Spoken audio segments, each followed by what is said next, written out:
Hi, 7th and 8th graders. Mrs. Savigny and I are super excited to start this new project with all of you. We will be creating weavings together with your groups outside in the woods. So this video is a brief introduction to that lesson. But first, what is a weaving? Maybe some of you have done this before and maybe some of you have no clue what a weaving is.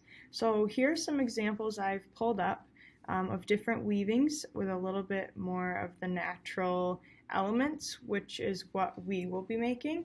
So you can see they're different shapes, different sizes, made with different materials, from yarn to scraps to anything you can find outside. Let's look at some more examples. So again, you can see that there are ropes or grasses or things running both vertically and horizontally. And by doing that, it's holding them together and creating this beautiful piece of art. So, and again, different sizes, different shapes. Here's some more examples of outdoor artworks and different ways that you can combine materials together.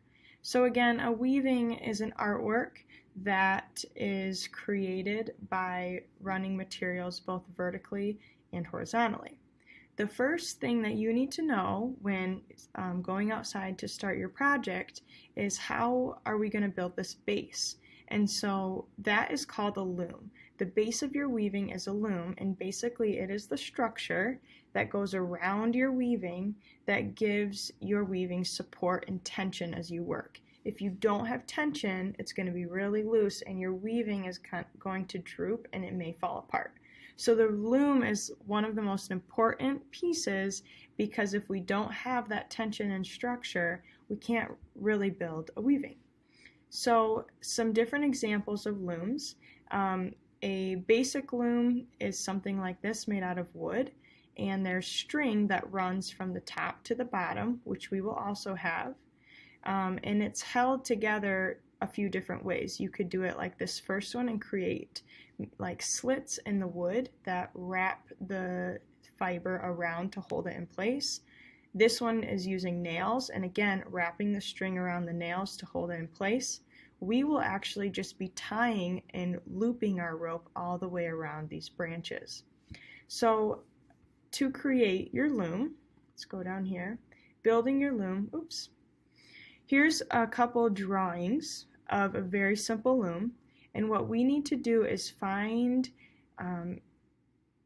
trees or sticks and things outside that are large enough to run on the top and on the bottom that connect to the trees that you find. So you will go outside and find an area that you want to create your loom between two trees, and then, like in this very elaborate drawing here, you are going to create your loom. Now these vertical lines here are my trees, and then these lines, the darker lines running here, are going to be what you have to find and collect to then make this loom. These areas that I've circled are where you will tie around the trees so that your loom stays in place. Now when you tie this, you're going to be using rope. We won't be nailing them to the trees, and you have to create a ton of tension so that this holds in place and doesn't fall apart. So in the next few videos you will see how to do this and what you can find in the woods to use to create this loom.